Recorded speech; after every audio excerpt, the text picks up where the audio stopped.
Todo mundo tem aquele amigo tadalafilo que vai chegar pra ti e vai perguntar: pô, eu tô tomar um vinhozinho hoje, queria tomar um Viagra, será que eu posso ter uma parada cardíaca se eu fizer isso? Bem, na aula de hoje a gente vai descobrir essa e outras interações medicamentosas, pois vamos fazer a parte 2 do episódio Interação Álcool e Medicamento. Mas antes, deixem um like, se inscreva no canal para continuar apoiando os nossos conteúdos. Então, sem mais, bora pro vídeo!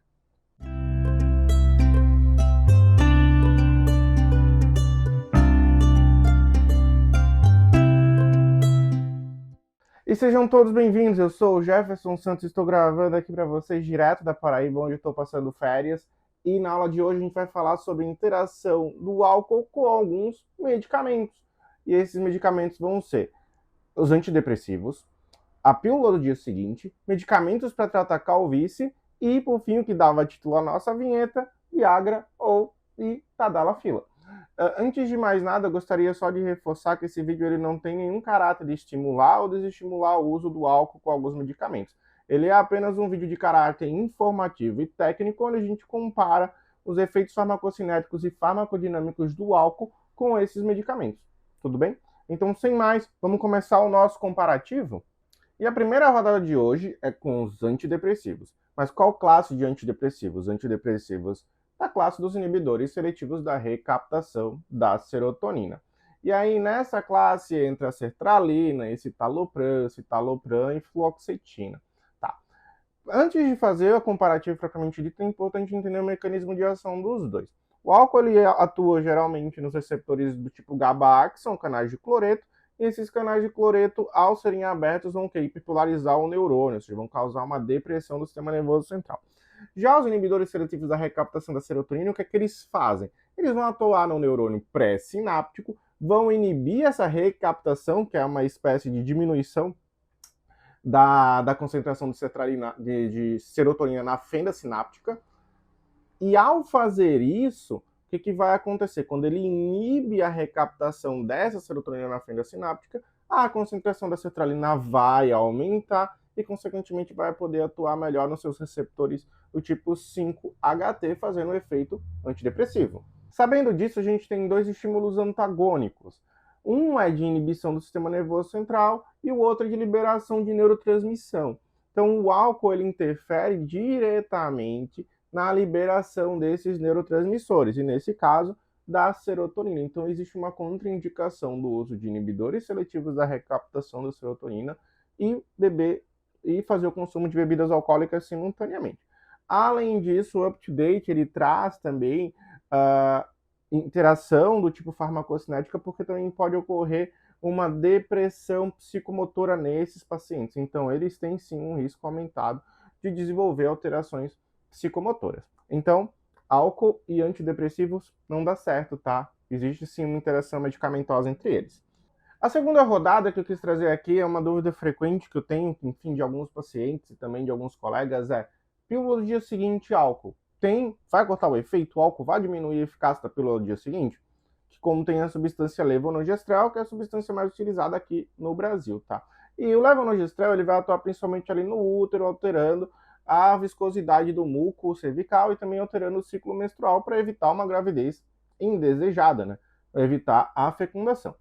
O álcool, farmacodinamicamente, não tem nenhuma alteração com o levonorgestrel, eles não têm nenhuma interação, e farmacocineticamente também. Então, não existe interação medicamentosa entre o álcool e a pílula do dia seguinte. Não vai ter alteração de eficácia, não vai aumentar a toxicidade, não vai ter nenhum efeito. Assim, vai continuar mantendo a mesma eficácia, como se tivesse, enfim, utilizado sem a pessoa estar sobre o consumo de bebida alcoólica. O que pode acontecer é que se aumentar o consumo de bebida alcoólica, como o álcool também pode fazer irritação gástrica, o que pode acontecer é que a pessoa possa acabar vomitando o medicamento antes dele ser absorvido. Então, qualquer medicamento que na real vomite antes dele ser absorvido, ele vai perder eficácia. Então, isso serviria para praticamente todos os outros medicamentos.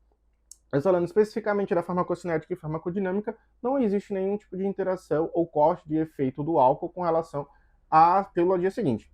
Tudo bem? E a próxima comparação é para os calvos de plantão. Vamos fazer a comparação entre a finasterida e o minoxidil.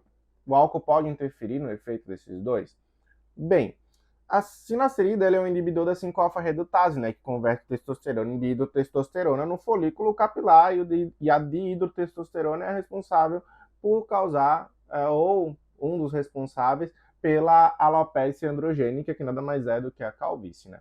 Não existe nenhuma interação entre o álcool, tanto farmacodinâmica quanto farmacocinética, com a finasterida, então pode-se utilizar os dois normalmente, porque não vai ter corte de efeito ou aumento de toxicidade. Tudo bem? Já com relação ao medicamento minoxidil, a gente tem duas apresentações. A gente tem a solução capilar e a gente tem ele por via oral. E o mecanismo de ação dele consiste basicamente em promover vasodilatação aí desses capilares para aumentar a nutrição e oxigenação do bulbo capilar para que ele possa voltar a crescer. Pronto. Quando a gente pensa em vasodilatação, a gente tem que pensar em quê? Pressão arterial. Vasodilatação periférica diminui a resistência vascular periférica e, consequentemente, diminui um pouco a pressão, perfeitamente previsto ali com relação ao minoxidil, e não deve causar grandes, efeitos com relação à pressão arterial, tá? No máximo uma dor de cabeça. Só que o álcool também ele é um depletor de volume. Uma vez que a gente bebe o álcool, a gente inibe lá a liberação de vasopressina e, consequentemente, aumenta a diurese e a gente acaba perdendo bastante volume. Então, a gente também tem perca de volume e aí, normalmente, também a gente está diminuindo o volume sistólico, né? Então, a gente tem 2 pontos de redução de pressão arterial. Daí, essa redução de pressão arterial ela pode ser maior e pode causar alguns efeitos indesejáveis, como, por exemplo, uma dor de cabeça mais intensa, tá? Então, esse é o nível de interação entre o minoxidil e o álcool. Já isso com a apresentação por via oral. Já com relação à solução capilar tópica, como ele vai ter uma atuação ali mais local, então não existe nenhum tipo de interação farmacodinâmica também, tá tudo bem? E também não tem nenhuma interação enzimática que vai alterar, por exemplo, ou aumentar a toxicidade de algum deles. E por fim, a interação mais aguardada para o nosso amigo tadalafila. Álcool e tadalafila, ou sildenafil, também conhecido como Viagra e Cialis, mas não nessa ordem, tá? O tadalafila é o Cialis e o Viagra contém a sildenafila.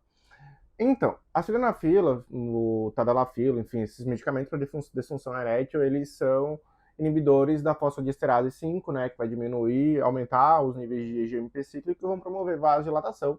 E esse é o principal mecanismo para o tratamento da disfunção erétil. Vasodilatação é igual à questão do minoxidil. Diminui resistência vascular periférica, pode levar a algum nível de hipotensão.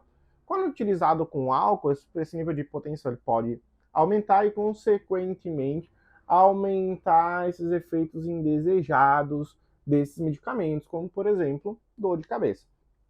Então, basicamente, a principal interação entre os dois é essa, assim, é um aumento de efeitos indesejados devido à hipotensão, já que os dois têm potencial de serem hipotensores.